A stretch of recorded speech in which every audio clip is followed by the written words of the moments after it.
fabulous show. Alaska. Hi, Heartbeat Alaska. It's heartbeat. Alaska. Pull up a chair and enjoy the show. Hear it from Sitka to Barrow. Gather around for Jeannie's show. It's the Aleut, the Indian and the Eskimo. It's the Aleut, the Indian and the Eskimo. Welcome one, welcome all. Hello everyone and welcome to Heartbeat Alaska Native News and Information. I'm Jeannie Green, your hostess. Thank you so much for joining us. Today we learn about Manilik, an Inupiat man born in the early 1800s who prophesied automation and the way of life we live today. I'll be back with Maniilaq the Prophet right after this. Heartbeat Alaska would like to thank the following sponsors for making our show possible. Brown's Electric. Thank you, Brown's Electric, for your generous support. Heartbeat Alaska is also brought to you by Frontier Flying Service. Thank you, Frontier, for getting Heartbeat Alaska airborne. Heartbeat Alaska is made possible by Kupik Carlisle Transportation, your full-service transportation and logistics company.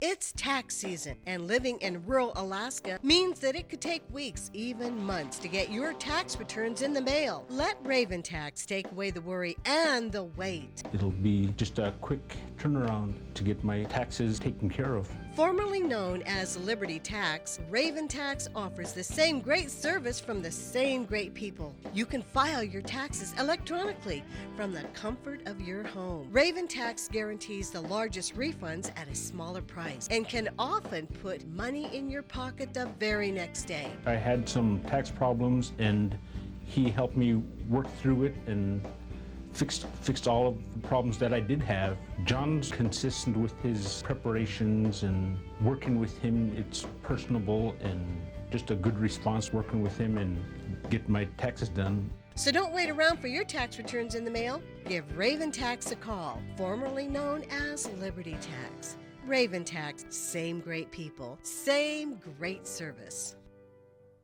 Chamai, Asichtunka. I'm Teresa Capua, a realtor here in Alaska. I was born in Inupiaq, Alaska, a beautiful commercial fishing village. I really love working with people, helping them meet their real estate needs. When they find the place they want and we get a closed deal and seeing their joy, that really is a wonderful feeling. Danks to Kumpkin, Chali.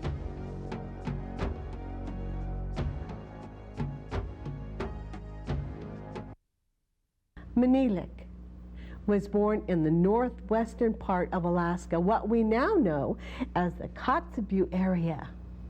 He was born on the Kobuk River in the early 1800s. Let's take a look at present-day Kotzebue.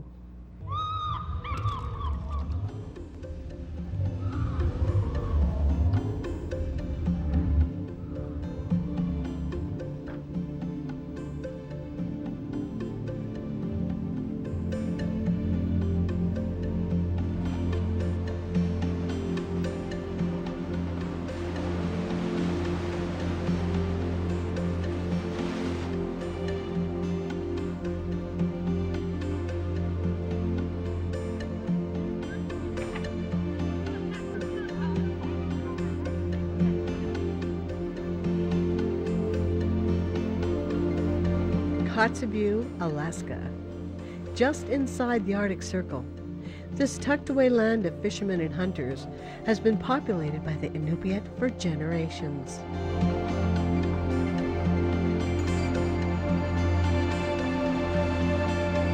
Culture and tradition have existed here since the first mukluk shuffled across the tundra years ago, and people have made sure to pass their ways on to their children.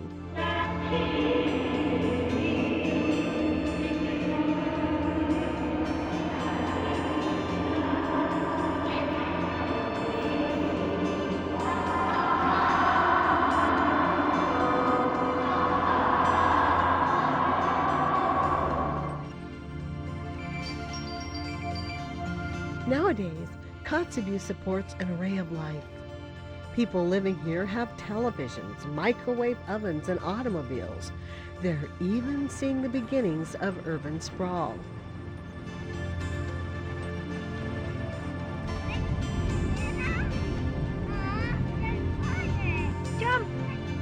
These modernizations, while seemingly at odds with traditional ways and the subsistence lifestyle, are actually part of a prophecy made by an Eskimo man years before a whiteface was seen in Alaska. This man was known as Manilik. Born in the early 1800s, he lived along the river near present-day Noatak.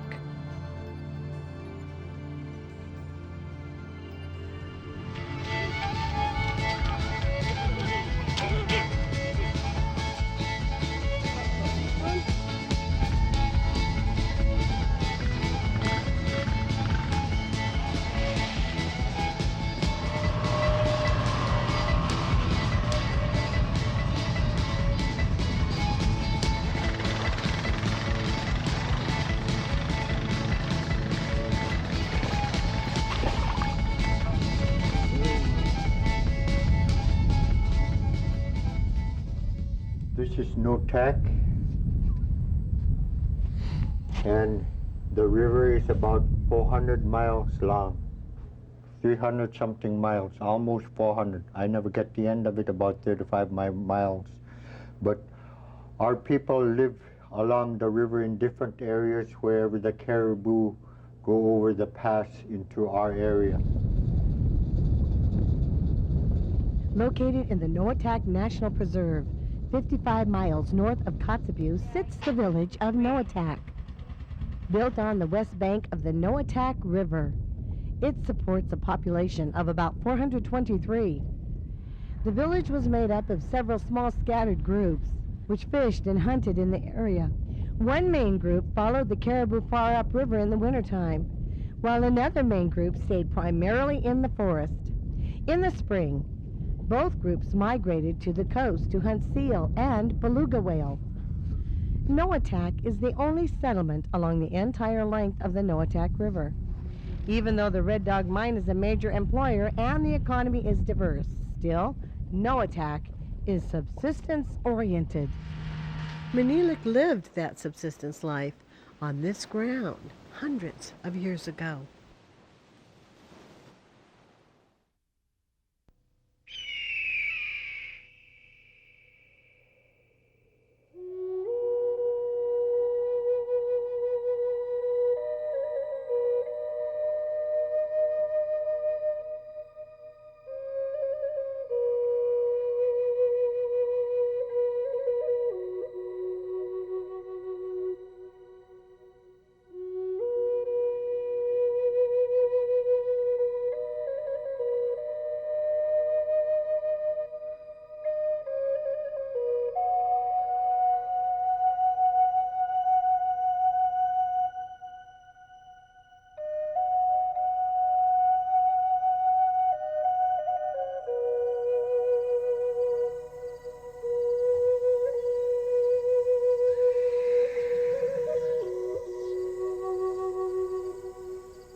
Hello, my name is Monte Church, and welcome to my camp.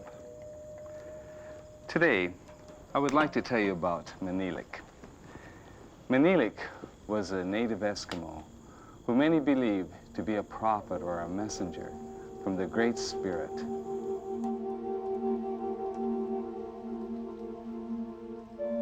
In the early 1800s, he lived by the mountains that feed the Alaskan Kobuk River. Later, he lived by the mouth of the Amber River, where he married a woman of the Noatak people. A son and a daughter were born to them, and in the summer times, Manilik would take his children with him as he journeyed down the Kobuk River to the coast, where he traded goods with his seagoing brothers. During these trips, he would meet men who were leaders of their families scattered along the river. These times of trading were also a means of passing information, knowledge, and insight from one to another.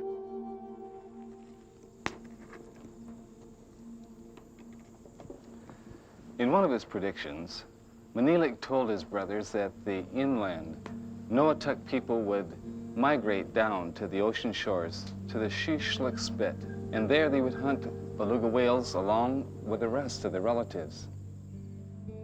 Years later, the Noataks remembered Manilik's prophecy when the Shishlik Spit became the whaling site of the Noatak people. Also, Manilik predicted that the quiet village of Amber, Alaska, someday would become a large town, reaching all the way to the base of the nearby mountains. Later, as the years went by, the high floodplain, the good hunting and fishing, the natural shelter from wind, and rich veins of copper in the mountains drew Eskimo and white men alike. Today, it is known worldwide for its famous Red Dog mines, which take out not only copper, but silver and gold also. All the details of Manilik's 100-year-old prophecy about the growth of amber became a reality. Manilik's greatest impact didn't come from his future predictions, however. It came from his wonderful spiritual teachings. You see, the white missionary had yet to find their way up to the Eskimo through the northern trade routes. But before this time, before they even came, Manilik had already been talking to his people about the Great Spirit, the Book of Heaven, and the principles by which he wishes us to live.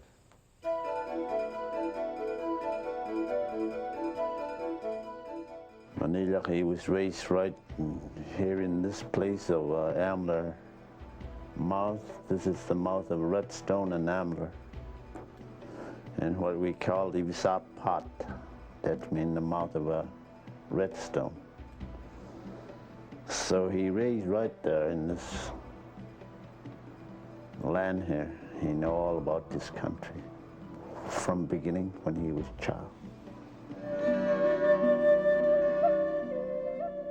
He said, he pointed his finger at my dad and he said, this little boy will be real old, maybe after he die, people will change. In a wink or twinkle of an eye, people will become young. Old people, gray-haired, will be young again. Young people and old people will be the same. Everybody will be young, become young again. But he doubted if this boy will be alive or real pretty old when this thing happened. There's old places across the island over there, the old igloos were still there. So this Maniilaq we understood from old people, from my tata, like old Peter Riley and Kayak, because that's Eskimo name. His uncle. And my father, he always talking about this Maniilaq, he's a prophet. When they knew about the prophets, when the white man came, they knew that for sure that the prophet. And this Maniilaq was before the white man, and he was talking about the people that came from the south. It's white color. And he said, they bring books They bring the books, and people will understand these books. They know about God. They know something, it's a lot of power, more than an evil way of power. And people will know something that's real power when they talk from these books. That's mean now we understand that was the Bible. That's for sure. And nothing about witchcrafts or power of devil, no more. Nothing. After they find out this power from heaven, from the sky. It said the devil power will be gone, no more.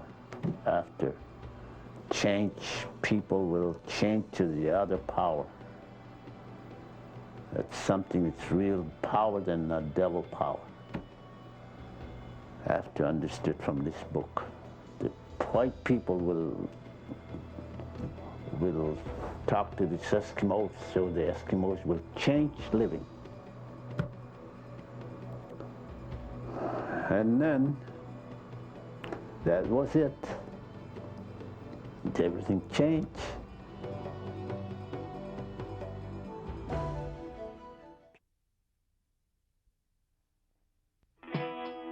Dad, Mom, I want you to be proud of me. Tell me what you expect when it comes to sex. When it comes to sex, I need you to talk seriously with me, but I also need you to listen to me. I need you to help me with the words I need to say no. No. I need an out. There is just no way I can make you really understand how often sex comes up. How much pressure is there. It's constant. It's constant. It's constant. And most of all, you need to know that the pressure's on me already. Flying in Alaska? Fly Frontier, the official airline of Heartbeat Alaska. Frontier is expanding again. They've added new routes to Nome, Kotzebue, and the surrounding villages. As you can see, Frontier is now really covering Alaska. So the next time you fly, try Frontier. Frontier offers quick, convenient check-in, low fares, and service direct to many of the villages.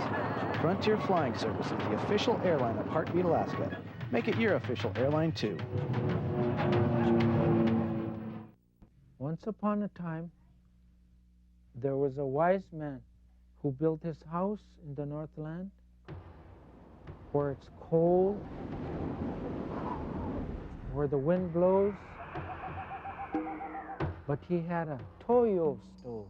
The Toyo Stove Laser 60 AT with the wood fireplace design is the perfect direct vent heating system for your home. A force flue pipe design for venting results in maximum efficiency, and a large circulation fan distributes clean heat quickly and evenly throughout your house. Papa, you're the wise man. You have a Toyo stove.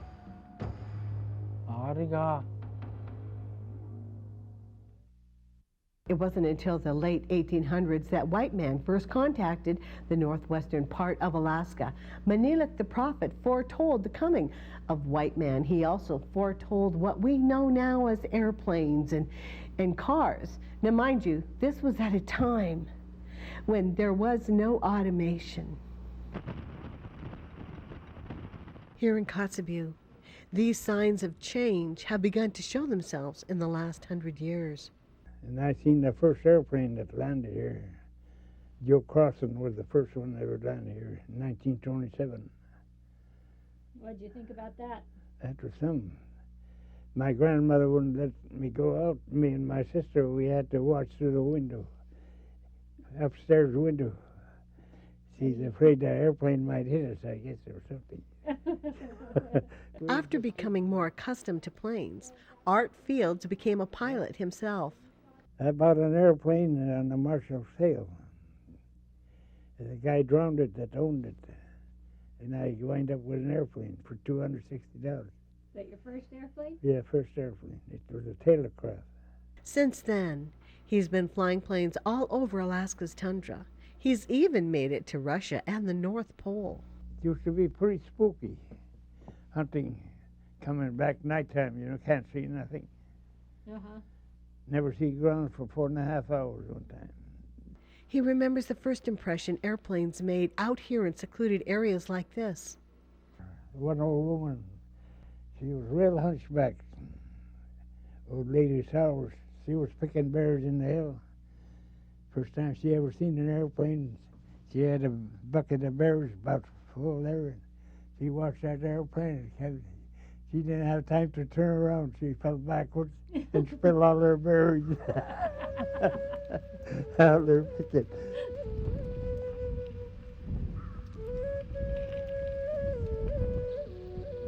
There was one old man that used to live down there a little ways. They were taking care of him. He was just about dying, this guy. He had to keep a fire going for him, a couple of women.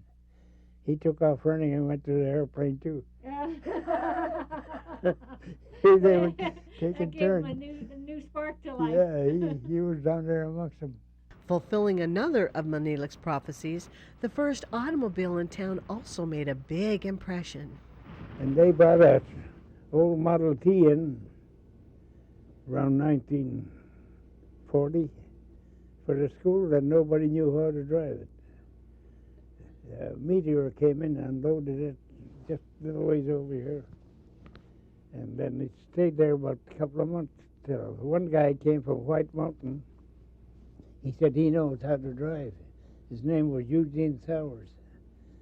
He got in it and he tipped it over. The road was so narrow. And a whole bunch of men stood it up, and then they go parked it by the school. And a guy by the name of Elwood Honeycutt started practicing on it, and he finally learned how to drive it. That was the first car up here. I've seen it all because I was born here, and there was only 13 of us going to school here. How did you do in school? No good to me. I never studied.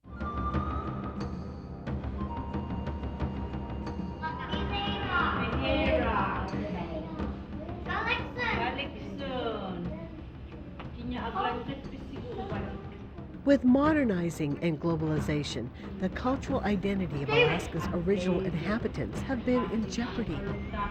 These students are being taught the Inupiat language in an attempt to preserve the traditions of days gone by.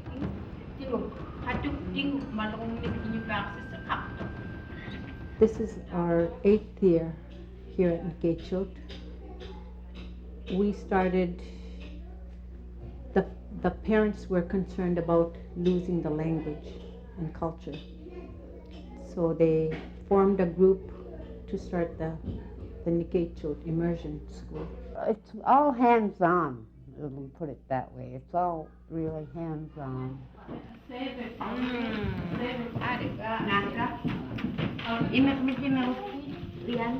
They see it, they taste it, like you say, and they eat it. They ate some, and so they know what a blueberry is, and it's the color blue, cocked out.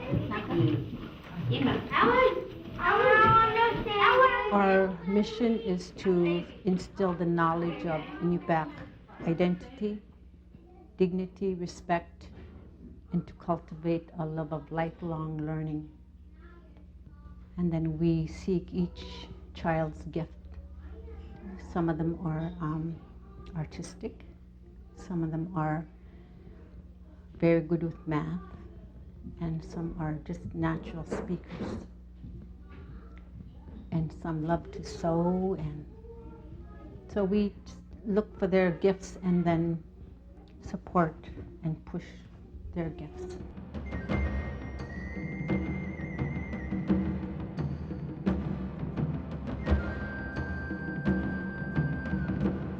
We go out to the community, we go out to the tundra, the beach, we go out and check net, everything, you know.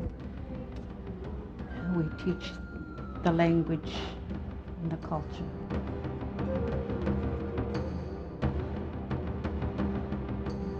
we've lost a lot already because a lot of the way we lived is gone. And if we can go back and reteach it to our children, they could survive a long, long way, and then they'll know who they are.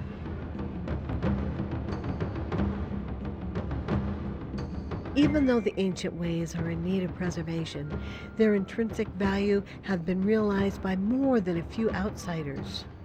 One white man even deserted the United States Air Force to settle down with an Inupiat woman. Yeah, he was one of the airmen. Yeah, he was in the service. They flew a bunch in there, and he was one of them. And he came back and married Carrie Yule. And they had to. He's been living over there. He's got the Eskimos beat even. He can eat Eskimo grub better than the natives can. He really turned Eskimo.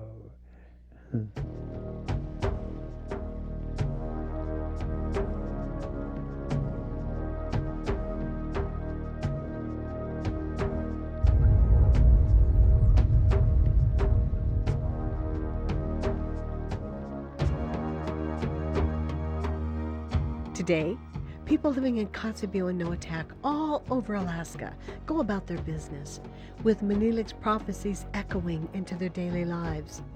Many of the changes he predicted have come to pass. The bondage of shamanism is no longer dominant in the Inupiat culture. Hope and positive empowerment drive today's way of life.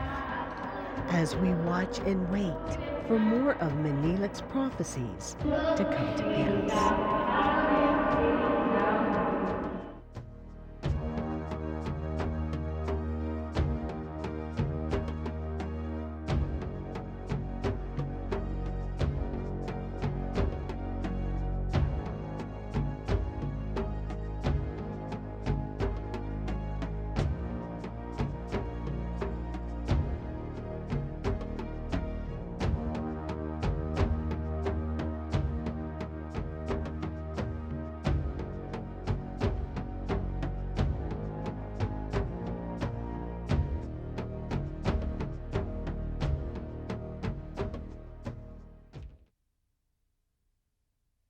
Thank you everyone for joining me for Heartbeat Alaska Native News and Information. I really appreciate your calls. I appreciate your letters. If you'd like to purchase the tape, just give us a call. Heartbeat Alaska 907-563-7440, and email me, won't you? I love to hear your story ideas and how you feel about our program. That's Jeannie Green at ak.net. God bless every single one of you. Join me again next week for more Heartbeat Alaska.